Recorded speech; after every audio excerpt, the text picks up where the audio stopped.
My name is Rebecca. I'm 28 years old, and I never imagined I would witness my stepfather Richard completely humiliate himself in a law office.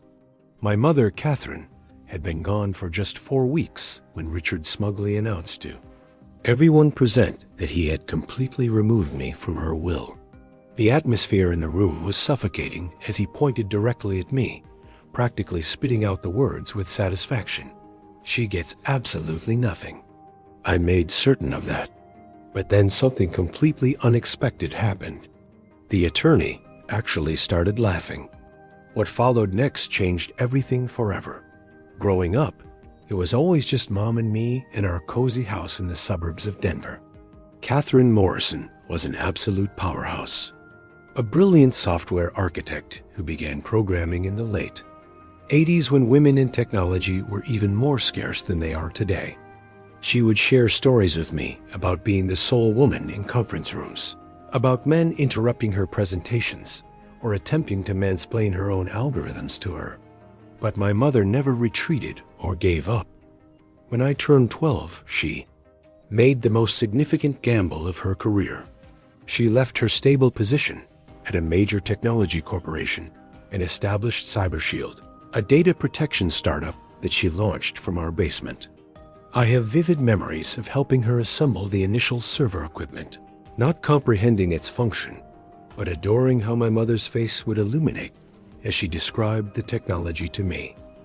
Those initial years were challenging. Finances were extremely tight, and Mom worked 20-hour days, but she always carved out time for me, Rebecca. She would say while assisting with my homework, "Knowledge is the one thing nobody can ever steal from you." We maintained this wonderful tradition where every Saturday evening, regardless of how demanding work became, we would share ice cream and watch classic films together. Mom referred to it as our required fun time. Those evenings remain among my most treasured memories. By the time I reached 18, CyberShield had become incredibly successful. Major corporations were licensing Mom's security frameworks, and suddenly our financial struggles vanished. We relocated from our modest home to a stunning property in an exclusive neighborhood. Mom could finally reap the rewards of her hard work, and I felt immense pride in her accomplishments. That's when Richard Sterling entered our lives. Mom encountered him at a charity fundraiser for women in science and technology. He was charming, refined, and appeared genuinely fascinated by Mom's work. At 47, he was 6 years older than Mom and worked as a wealth management consultant. He drove an elegant silver BMW and wore custom-tailored suits that cost more than our previous monthly mortgage payment. Initially, I was delighted for Mom. After years of prioritizing everyone else, concentrating on expanding her company and raising me, she deserved someone who would cherish her like the extraordinary woman she was. Richard took her to upscale restaurants, purchased thoughtful presents, and listened intently when she discussed business matters. He even attempted to bond with me, bringing me biographies of influential women throughout history and inquiring about my university aspirations. However, something about him never felt genuine to me. There was a calculated quality behind his smiles, an iciness that flickered in his eyes when he believed nobody was observing. When he visited our home, I noticed him examining our belongings, studying the artwork and electronics with an appraiser's attention to detail. He's simply appreciating your mother's excellent taste, my Aunt Patricia said when I mentioned my concerns. To her, you're being overly protective. Perhaps I was being too cautious. After all, Mom appeared happier than I had witnessed her in years. 8 months after they met, Richard proposed during a romantic weekend getaway to Aspen. Mom called me, overflowing with excitement, to announce the news. I attempted to mirror her enthusiasm, but anxiety formed in my stomach. Don't you think? It's somewhat rushed, I asked carefully. When you know, she responded. Besides, I'm not getting any younger, Rebecca. The wedding was an extravagant celebration at a historic vineyard. Richard spared no expense, inviting over 300 guests, many of whom were his business clients Mom had never encountered. I stood beside her as maid of honor, suppressing my doubts and focusing on her happiness. After their honeymoon, changes began occurring rapidly. Richard suggested Mom reduce her involvement at CyberShield. "You've created an empire, Catherine," he said during dinner one evening. "It's time to enjoy life a little more. That's what your management team is for." Mom had always been deeply engaged in every aspect of her company, but gradually she started returning home earlier, delegating more responsibilities to her vice presidents. Meanwhile, Richard took an increasing interest in their financial affairs. He convinced Mom to consolidate their accounts and recommended modifications to her investment strategy. "Richard is a professional," Mom said when I expressed concern. "This is his area of expertise." When I departed for college that autumn, I felt like I was abandoning her. But Mom insisted I concentrate on my education. "This is your moment," she said, embracing me goodbye. "I have Richard now. We'll be perfectly fine." During my freshman year, my phone calls home revealed subtle changes. Mom was traveling more frequently with Richard, attending social functions, and renovating the house according to his preferences. The warm, comfortable home of my childhood was transforming into a showcase with cold contemporary furniture and abstract art that Mom would never have selected herself. When I returned home for summer vacation, Richard had employed a complete household staff, including a housekeeper, a chef, and a landscaper.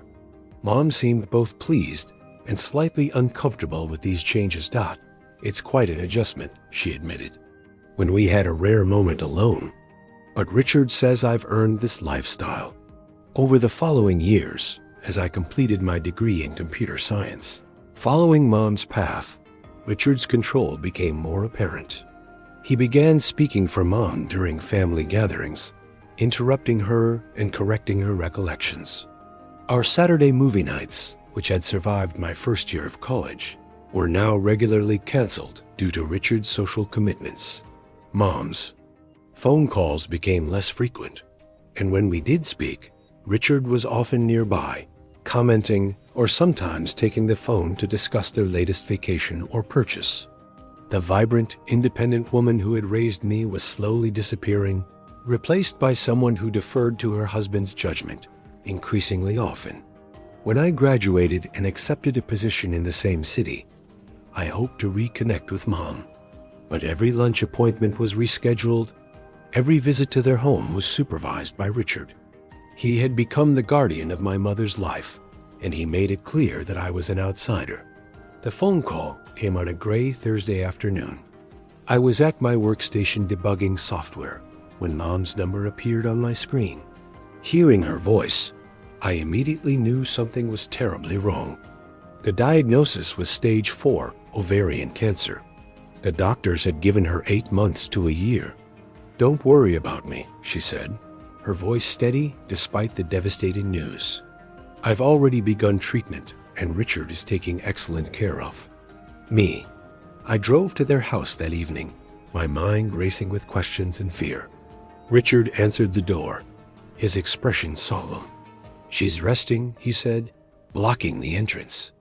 "The medication makes her drowsy. You should have called ahead." "She's my mother," I replied, struggling to keep my voice controlled. "I need to see her." He reluctantly allowed me inside, but remained present during my entire visit. Mom was pale and frail, propped up on pillows in their enormous bedroom. She smiled when she saw me, but her eyes lacked their usual brightness. "The doctor is very optimistic," Richard interjected before Mom could speak about her condition. We'd scheduled consultations with specialists in Boston and Los Angeles. Over the following weeks, I tried to be involved in Mom's care. I researched her type of cancer, joined online support groups for family members, and compiled information about experimental treatments. But Richard dismissed my efforts. "We have the finest oncologists in the country," he said dismissively. "What we don't need is amateur medical research. Mom seemed torn between us, too weak to mediate the growing tension. When I suggested establishing a schedule so I could help with her care, Richard claimed it would disrupt her routine and add stress she doesn't need. Still, I found ways to be present. I would arrive early in the morning when Richard was at the gym or visiting his office. During these precious moments alone, Mom and I reconnected. We talked about my career, her company, and sometimes revisited happy memories from before Richard. Do you remember when we tried to bake a souffle for your science project? She asked one morning, laughing weakly. And it collapsed because we kept opening the oven to check on it. These moments felt like glimpses of my real mother, not the subdued version who emerged when Richard was present. During one of these visits, Mom brought up her will. "I want you to know that you'll be taken care of, Rebecca," she said, reaching for my hand, "no matter what happens." "Mom, please don't talk like that," I said, fighting back tears. "You're going to beat this." She squeezed my hand. "Hope for the best. Plan for the worst. That's how I built CyberShield. Remember?" Her eyes darted to the door before she continued. "I've been meeting with Thomas Mitchell. Do you remember him? My old friend from law school who helped me start the company." I nodded, recalling the kind elderly attorney who had been present at every major company milestone. "Trust Thomas," she whispered, "no matter what Richard says." Before she could elaborate, we heard Richard's car pulling into the driveway. Mom quickly changed the subject, asking about a new project at work. As her condition deteriorated, Richard tightened his control. He hired private nurses who reported to him, scheduled all her medical appointments, and began restricting her visitors, claiming she was too fragile for company. Even Catherine's sister can only visit on Sundays between 1 and 3. Richard's assistant informed me when I called to check on Mom. "Mr. Sterling is very particular about Mrs. Sterling's rest periods." I noticed that Richard had started referring to Mom's company as our company in conversations. He attended board meetings as her proxy and made decisions about CyberShield's direction without consulting the executive team Mom had carefully assembled. During one of my increasingly rare visits, I arrived to find an unfamiliar man leaving Mom's bedroom with a briefcase. "Who is that?" I asked the nurse. "One of Mr. Sterling's associates," she replied vaguely. They had papers for Mrs. Sterling to sign. Alarmed, I entered Mom's room to find her looking exhausted and troubled. "What did Richard want you to sign?" I asked. Gently, she shook her head slightly. "Just some company matters. Richard says it's important to prepare for the transition." "What transition, Mom?" "You're still the CEO." Her eyes welled with tears. "I'm so tired, Rebecca. Sometimes it's easier to sign than to argue." I wanted to press further, but she had already closed her eyes, the conversation clearly over. In her final weeks, Richard's gatekeeping became nearly impenetrable.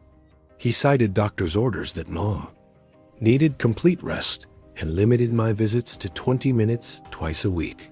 He was always present during these brief encounters, watching and listening. Mom passed away on a quiet Tuesday morning in May. According to the nurse, Richard was by her side. I wasn't called until hours later. "Your mother went peacefully," Richard informed me, his voice formal and detached. "The funeral will be on Friday. My assistant will send you the details." I hung up the phone and collapsed into tears, mourning not just my mother's death, but all the final moments with her that Richard had stolen from me. The funeral was exactly as Richard wanted it. Extravagant, formal, and impersonal. The church was filled with massive floral arrangements, professional photographs of Mom and Richard together, and hundreds of people, many of whom I had never seen before. Business associates, Richard's friends, and society figures from there. Country club mingled in black designer attire. I sat in the front row next to Aunt Patricia while Richard stood at the podium, delivering a eulogy that focused more on Mom's business success and their perfect partnership than the amazing woman she had been. "Catherine and I shared a vision," he said, dabbing at dry eyes with a monogrammed handkerchief. "We built a life of significance together." I wanted to scream that he had only been in her life for 5 years, that he knew nothing about the woman who had stayed up all night helping me with science fair projects, who laughed until she cried at terrible comedy movies, who taught herself to code from library books when she couldn't afford classes. After the service, Richard orchestrated a reception at their home that felt more like a networking event than a memorial. He moved through the crowd, accepting condolences with practiced grace, occasionally gesturing toward me with a pitying look, playing the role of the strong widower supporting his stepdaughter. "Rebecca is taking it rather hard," I overheard him telling a group of men in expensive suits. Catherine always worried about her emotional stability. My mother had never once suggested I was emotionally unstable. In fact, she had always praised my resilience. This was the first of many lies Richard would tell to shape the narrative after Mom's death. As guests began to leave, I approached Richard about collecting some of Mom's personal items, her old journals, the family photo albums, her favorite books. "Now's not the time," he said dismissively. "The house is still full of people. We'll sort through Catherine's things properly later." But later never seemed to come. In the days following the funeral, Richard ignored my calls and texts. When I drove to the house unannounced, the security guard at the gate informed me that I wasn't on the approved visitor list. "There must be a mistake," I said, stunned. "I'm Catherine Sterling's daughter." "I have my instructions, miss," he replied uncomfortably. "You'll need to contact Mr. Sterling directly." It took 4 days of persistent calling before Richard finally answered. "Rebecca, I'm quite busy with Catherine's estate matters," he said impatiently. "What is it?" "I'd like to come get some of Mom's personal belongings," I explained.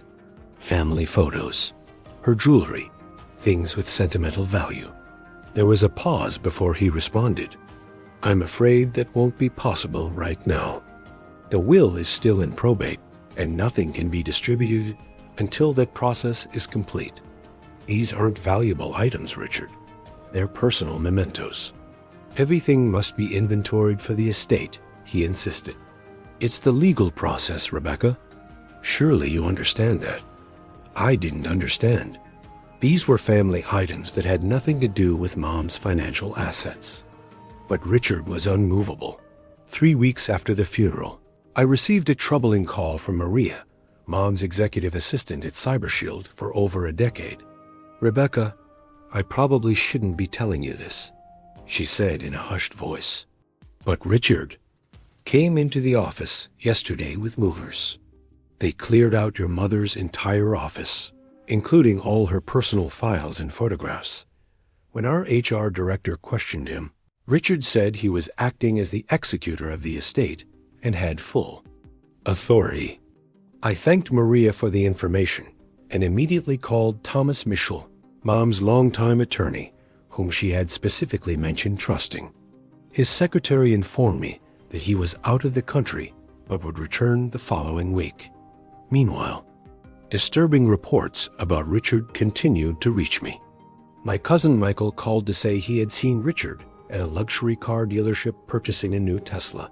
A family friend spotted him dining with a younger woman at an exclusive restaurant. Mom had been gone less than 6 weeks, and Richard was already living like a wealthy bachelor. The most alarming call came from Mom's college roommate, Jennifer, who had attended the funeral. "Rebecca, I hate to be the bearer of bad news, but Richard was telling people at the country club that you've been cut out of the will entirely. He was quite explicit about it, saying Catherine had changed her mind about you in her final days. Because of some falling out between you two, this was a complete fabrication. Despite Richard's interference, Mom and I had remained close, and there had been no falling out. But Richard was clearly laying groundwork, spreading lies to make it seem reasonable that Mom would disinherit her only child. When I finally connected with Thomas Mitchell, he was appropriately outraged on my behalf. "This is nonsense," he assured me. "I've been Catherine's attorney for 25 years. She would never cut you out." "Richard claims the will is in probate," I told him. Thomas's pause was telling. "That's interesting because I haven't filed anything yet. The reading is scheduled for next week. I've been out of the country, and Richard agreed to wait until my return date. So what's happening with Mom's estate right now?" I asked, increasingly confused. "That's what concerns me," Thomas replied. "I'll look into this immediately. In the meantime, plan to be at my office next Tuesday at 11 for the official reading." I arrived at Thomas's downtown office 20 minutes early on the day of the reading. The reception area was already filled with people. Aunt Patricia and her husband, two of Mom's cousins, a few executives from CyberShield, and some of Mom's oldest friends. Richard arrived last, flanked by two men in suits whom he introduced as his financial advisors. He barely acknowledged me, taking a seat across the room and leaning in to whisper to his companions, occasionally glancing in my direction with a smug smile. My stomach tightened with anxiety. Could Richard have somehow convinced Mom to change her will? Had he manipulated her in her weakened state? The whispers I had heard about being cut out echoed in my mind. Thomas Mitchell's office exuded old world professionalism with its dark wood paneling, leather-bound law books, and the faint scent of pipe tobacco. As we all settled into the conference room, I felt like I was in a scene from a movie. Family members gathered anxiously, the attorney preparing to reveal secrets from beyond the grave. Thomas, a distinguished man in his 70s with silver hair and kind eyes, had been more than just Mom's attorney. He had been her friend and advisor since before I was born. He nodded reassuringly at me before beginning the proceedings. "Thank you all for coming today," he said, placing a thick folder on the table. "We're here for the reading of Catherine Morrison, Sterling's last will and testament." I noticed he used Mom's maiden name as part of her legal name, something that clearly irritated Richard, whose mouth tightened at the corners. "Before we begin," Thomas continued, "I want to express my personal condolences. Catherine was not just a client, but a dear friend for over 20 years. Her loss is deeply felt by all of us." Richard cleared his throat impatiently. "While the sentiments are appreciated, Thomas, we all have commitments today. Perhaps we could move this along." Thomas gave Richard a measured look before nodding. "Of course, let's proceed." He began reading the formal legal language of the will, starting with smaller bequests. $15,000 to her alma mater for a scholarship. Fund her collection of first edition books to the local library. A specific painting to Aunt Patricia. Each item was accompanied by a personal note explaining its significance. As the reading continued, I noticed Richard becoming increasingly agitated, checking his watch and shifting in his seat. His associates exchanged glances, their earlier confidence seeming to waver. "This is all very touching," Richard interrupted after Thomas detailed Mom's gift to her former assistant. "But perhaps we could skip ahead to the main assets. The house, the investments, CyberShield. That's what we're all here for, isn't it?" Several people looked uncomfortable at his bluntness, but Thomas remained unruffled. "The will is structured as Catherine wished it to be, Richard. We'll get to the remaining assets shortly." Richard leaned back with an exaggerated sigh. "Fine, continue with the trinkets." Thomas resumed reading, but Richard's interruption had changed the atmosphere in the room. The tension was palpable as everyone waited for the revelation of the major assets. Finally, Thomas reached a section about CyberShield. Regarding my controlling interest in CyberShield Technologies, Incorporated, he read, "I direct my trustees to ... This is ridiculous." Richard suddenly stood, his face flushed with anger. "Why are we pretending? Everyone here knows Catherine changed her will during her final months. He pointed at me dramatically. She gets nothing. I made sure of it. The room went completely silent. All eyes darted between Richard and me. Even his. Associates looked surprised by his outburst. Thomas set down the document and removed his reading glasses. Then, to everyone's astonishment, he laughed. It wasn't a big laugh, just a short, incredulous chuckle. But in the tense silence, it seemed to echo off the walls. Mr. Sterling, Thomas said calmly, I'm not sure what document you're referring to, but this is Catherine's valid last will and testament, signed and witnessed 8 months before her illness. Richard's face reddened further. That's not possible. I have a newer will signed 3 months ago. My attorneys handled it. Those would be the gentlemen who aren't here today? Thomas asked pointedly. Richard turned to his associates. Tell him about the revised will. The older of the two men shifted uncomfortably. Richard, we should discuss this privately. There's nothing to discuss, Richard snapped. Catherine signed a new will. I watched her do it. Thomas cleared his throat. Sir, even if such a document exists, which I highly doubt, it wouldn't affect the majority of Catherine's assets anyway. Richard stared at him. What are you talking about? I'm her husband. Everything passes to me. Under normal circumstances, you would have a strong claim to a significant portion of the estate, Thomas acknowledged. However, you can't change a trust that already transferred assets last year. Richard's face went white. What trust? Thomas opened another folder.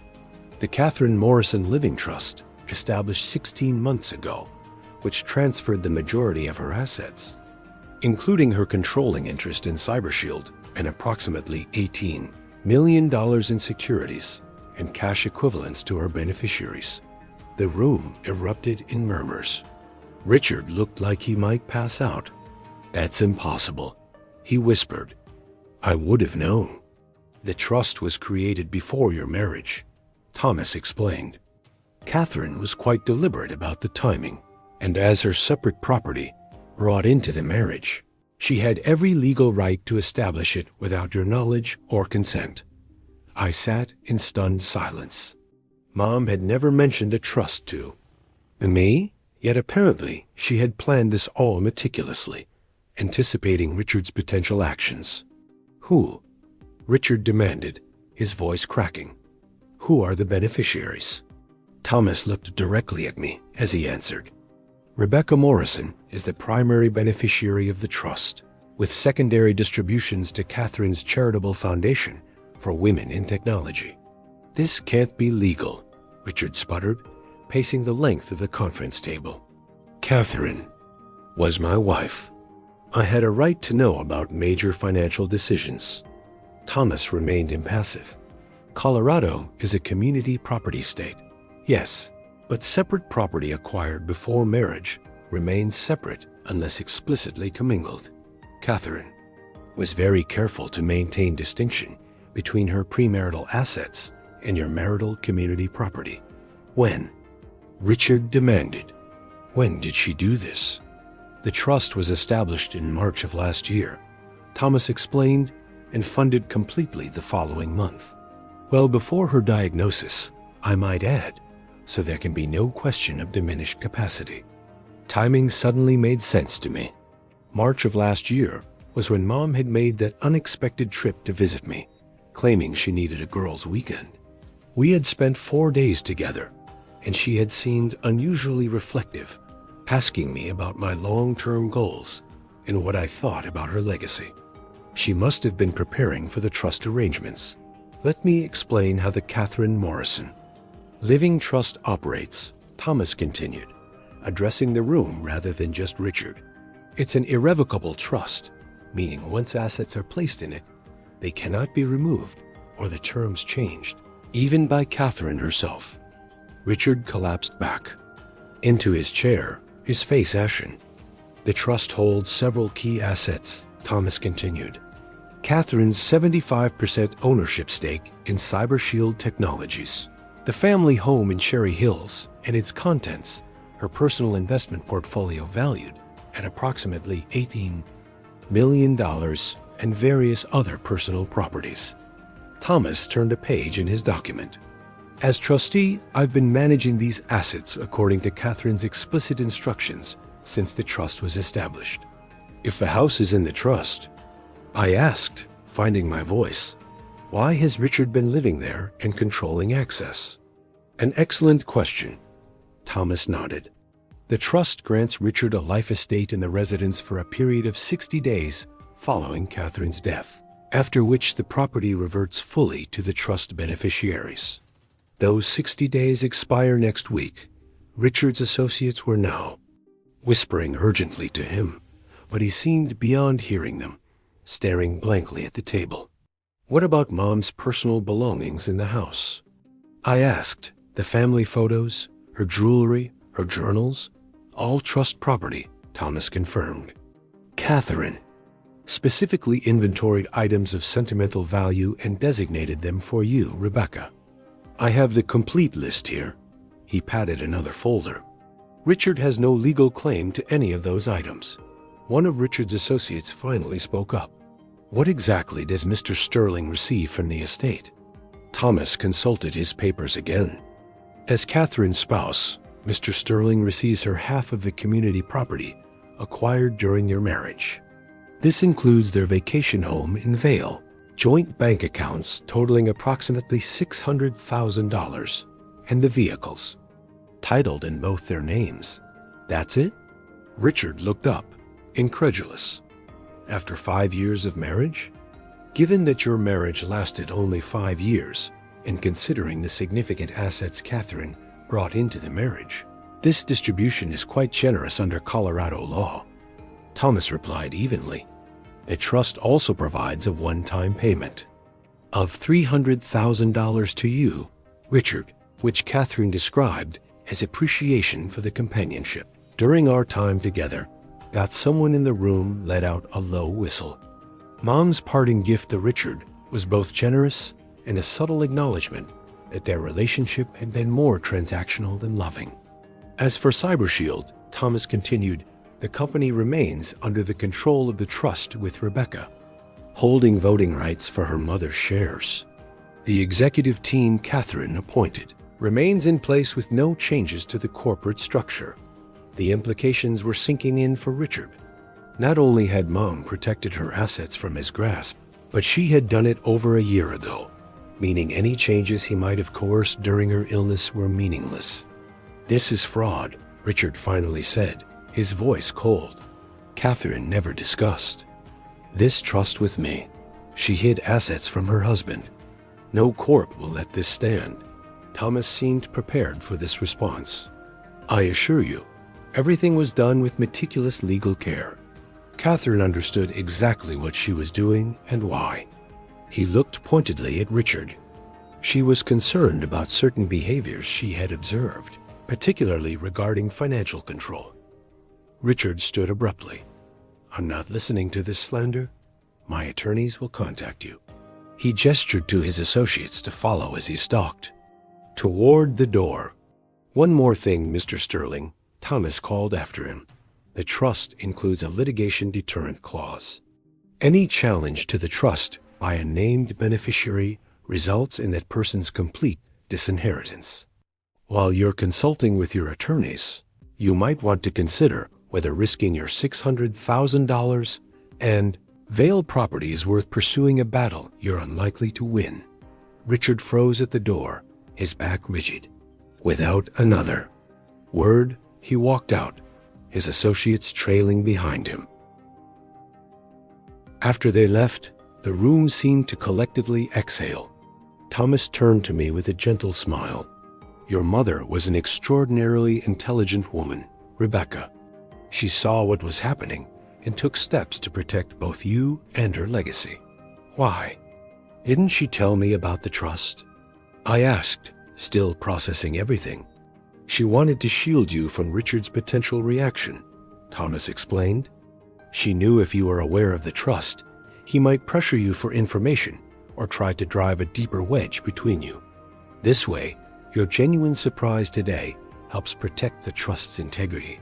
Thomas then revealed that Mom had been meeting with him regularly during her illness, not to change her will as Richard believed, but to finalize details of how the trust would operate after her death. She left you letters, Thomas said, sliding a sealed envelope across the table. This is the first one. There are others to be given to you at specific times according to her instructions. I took the envelope with trembling hands, recognizing Mom's handwriting immediately. Even as her body had failed her, she had been thinking ahead, putting plans in motion to protect me from the man who had slowly isolated her from everyone she loved. As the other attendees began to leave, offering congratulations and condolences, I sat alone with the knowledge that Mom had seen through Richard's facade all along. In her own quiet way, she had fought back, using the business acumen that had built her company to outmaneuver the man who thought he had controlled her completely. Richard's reaction to the trust revelation was swift and vicious. Within days, his attorneys filed motions challenging the trust's validity, claiming Mom had been unduly influenced by Thomas and that Richard had been fraudulently kept in the dark about marital assets. Thomas seemed unfazed by the legal onslaught. This is exactly what Catherine anticipated. He told me during our meeting to discuss the challenges. She documented everything meticulously, including Richard's concerning behaviors. It turned out Mom had been quietly building a case of her own. She kept a detailed journal documenting Richard's financial control tactics, how he had isolated her from friends and family, pressured her to change her company leadership structure, and even recorded conversations where he made concerning statements about her money. Your mother was playing chess, while Richard thought they were playing checkers, Thomas said with admiration. She installed a security system in the house that Richard didn't know about, with cameras in her home office. We have footage of him going through her files when she was at chemotherapy appointments. Most damning of all, Mom had hired a private investigator 4 months before establishing the trust. The investigator uncovered Richard's previous pattern of targeting wealthy women, marrying them, and leaving with substantial settlements. 3 ex-wives had signed non-disclosure agreements as part of their divorces, but Mom's investigator found ways to document the pattern. Catherine was preparing for a divorce before her diagnosis, Thomas explained. When she became ill, she shifted to protecting her assets through the trust instead. While Richard's legal challenges proceeded, I faced a more immediate problem: recovering Mom's personal belongings from the house. According to Thomas, I had every right to enter the property and collect the items listed in the trust inventory. But Richard had changed the locks and security codes. We could get a court order, Thomas suggested, but that would take time. The 60-day period expires in 5 days. It might be simpler to wait, but I couldn't wait. I had received disturbing information from the CyberShield office manager that Richard had been seen removing artwork and electronics from the house. I was afraid he was selling or hiding items that rightfully belonged to the trust. Thomas agreed to accompany me to the house, along with a locksmith and a sheriff's deputy with a copy of the trust documents establishing my right to access. When we arrived, Richard's Tesla was in the driveway. The deputy rang the bell while we waited on the front steps. Long minutes passed before Richard finally opened the door, his appearance shocking me. The polished, sophisticated man who had charmed my mother was gone, replaced by someone disheveled and hostile, with several days' stubble and bloodshot eyes. "What is this?" he demanded, glaring at our group. The deputy calmly explained that we were there to collect specific personal property belonging to the trust, as was my legal right as beneficiary. "She's not setting foot in this house," Richard snarled, pointing at me. "This is still my residence for another 5 days." "Your life estate grants you occupancy," Thomas corrected him, "but does not give you the right to prevent the trustee or beneficiaries from accessing trust property. If you prefer, we can return with a specific court order, but that will likely include penalties for obstruction. Richard's face contorted with rage, but after a tense standoff, he stepped back, allowing us to enter.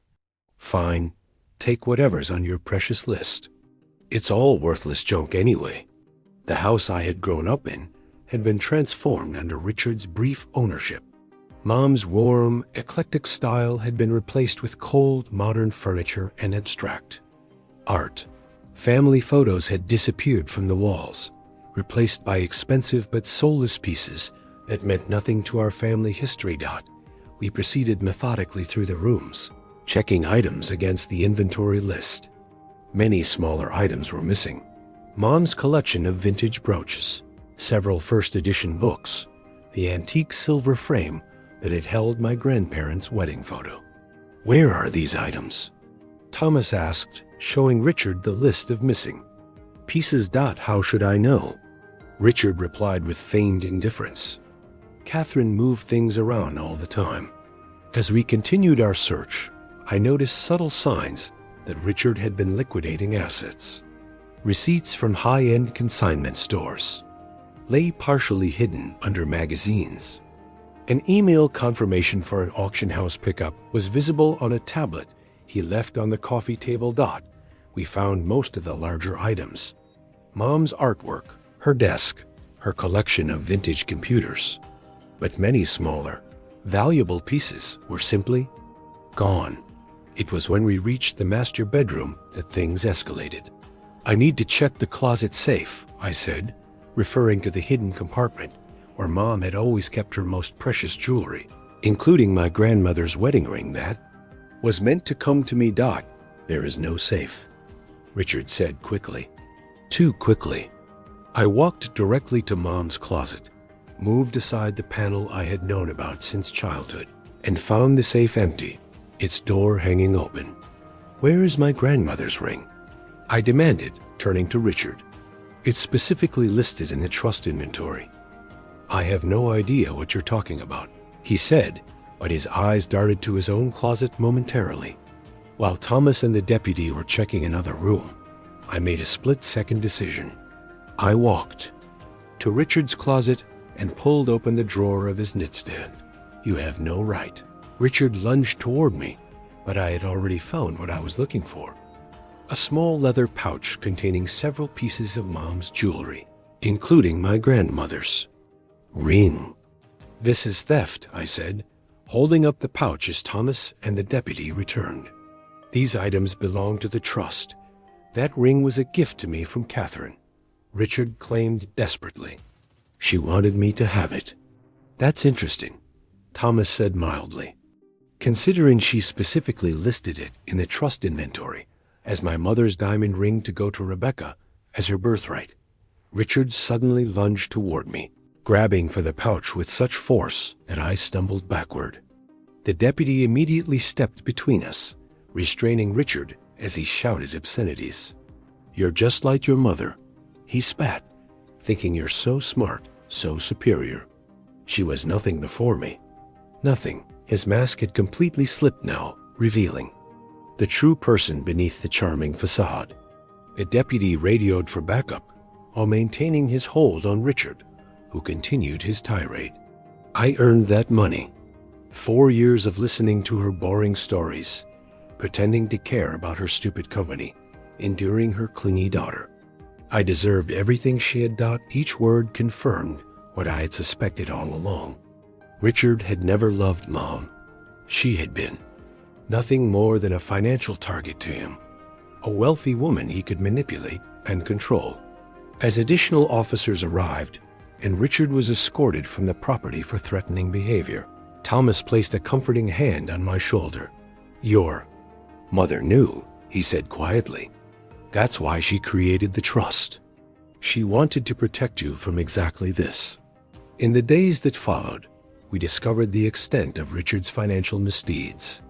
He had been systematically selling items from the house, liquidating assets he thought he would inherit, and had even attempted to access CyberShield's corporate accounts using Mom's passwords. with each revelation. The legal case against him strengthened.